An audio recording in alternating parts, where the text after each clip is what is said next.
Hi guys, welcome to my second Harpoon lifestyle video. I hope you watched and enjoyed last week. Here we go. First of all, just wanted to start by saying thank you for everyone's continued support throughout lots of changes to protocol and gym manners lately. We will continue to get through all of this together as we have been for months now. Going off of that, yesterday, Governor Mills changed some of the mandates in place, as you read from Maddie's email. So everyone must be wearing a mask at all times. From now moving forward, we're not sure when this could or may change, but just for everyone's safety. So we ask that, walking into the gym, you have your mask on from your car to your spot and while you're working out. Obviously, this will be kind of a learning curve for everyone, and we will, adapt together. Going off of that, a couple housekeeping things. Every station should have a chalk bucket. Besides those surrounding the rig, there are 2 chalk buckets that have kind of been there. Those are kind of the rig area chalk buckets. Other than that, you should have a chalk bucket at your station, even if they're the little black ones or the bigger, like Home Depot style ones. You should now see those when you walk in the gym.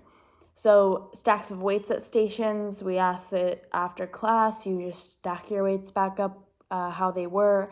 Stack the change plates, put them on top of your big stack of weights, kind of just to keep everything in the same spot, out of the way, nice and neat for the next person coming in.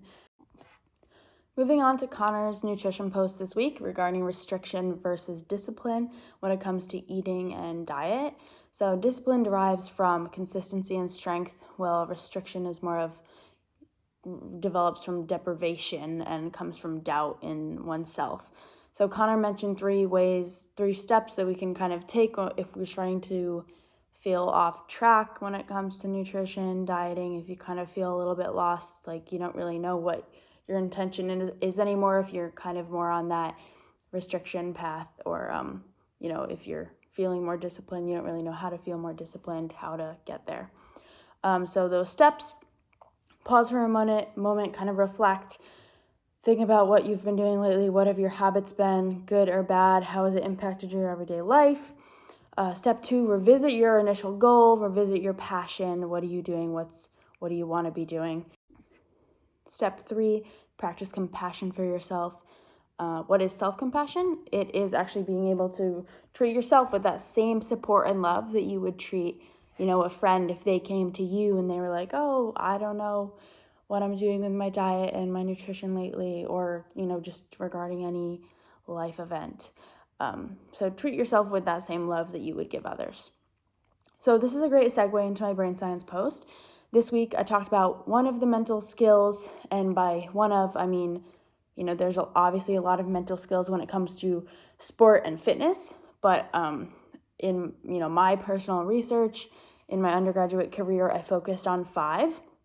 And so I really want to just dive into those 5 mental skills in the next couple weeks. This week, I'm going to start with the locus of control. So what that is, well, there's external locus of control and internal locus of control. So external would be, and as I describe in my brain science post specifically, the world happens to you, constantly feeling like, everything is out of your control. Nothing is really your fault. You don't have control over the situation, the environment, the outcome, anything like that. Internal locus would be the exact opposite. You control everything. Everything is your fault. You might put a lot of blame on yourself. So obviously, neither of these sounds super desirable. Both of them are associated with having a lot of stress and anxiety, which manifests itself in different ways in each situation. So, you can kind of reflect for a moment and, figure out, you might not have, a personality that's necessarily, you're not always thinking in that external locus of control mindset, but, when you get stressed out, when something happens to you, where do you tend to go? Do you tend to go, to the world is against me, why is this happening to me, I have no control?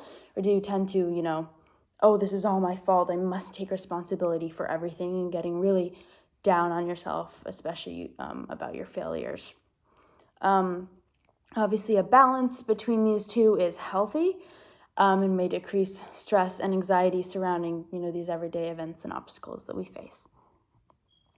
So now taking a moment to reflect on the week. Last week I told you guys to set a goal while watching the video. So take a moment, reflect on that right now. How'd you do? Did you meet your goal? Did you kind of forget about it? Did it last for 2 days and then you kind of gave up? A lot of that kind of happens from going, too extreme to begin with a goal and not really knowing how to goal set, which hint, that's one of the mental skills. So we'll get into that in a later week in more detail. But, that kind of goes along with Connor's discipline versus restriction ideas and just thinking about that. So, maybe you tried to change something too much. Just, if you have that big goal and then the next day you try to completely change your life, completely change your routine, that's probably not going to work. So my challenge for you this week is to set a goal again, whether that's the same goal or a different goal, but this time tell at least one person. So that can be me. You can tell me. I'd love to hear your goals. I'll keep it to myself, don't worry. And I'll tell you my goal. So tell someone that goal so that they can hold you accountable, so that, after those 2 days, they can be like, hey, how's your goal going? After, midweek, hey, how's that goal going? Have you made any progress? What did you do differently today?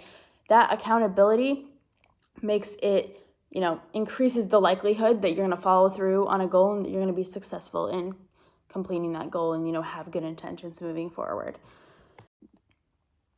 So that sums up the bulk of this week's video. We'll wrap up here with a recommendation. If anyone listened to that podcast I recommended last week, the one you feed, I'd love to talk about it. So this week I will link in the description to this video to Dr. Brene Brown's TED Talk on vulnerability. She's a very successful researcher, professor, speaker. She's just an awesome person. Does a lot of mindfulness work, a lot of work that she has titled Wholeheartedness. It's really cool stuff. I definitely recommend that you read it. She has a lot of cool books. Dare to Lead is one of them. She's just a super cool person, super mindful. Check out her stuff beyond this TED Talk for sure. Definitely recommend her. But anyways, something you can do this weekend. It's supposed to be super nice. One of my favorite spots is actually the park, Newcastle, so that Newcastle, Portsmouth area. It's called Newcastle Commons, and there's like picnic tables. It's like half beach, half park. Really cool view of the water and just the ocean, and the shipyard is across from you, and then downtown Portsmouth is like to your left. So super cool place to just hang out, read, walk, have a picnic. Awesome. Well, have a good weekend, guys. See you next week.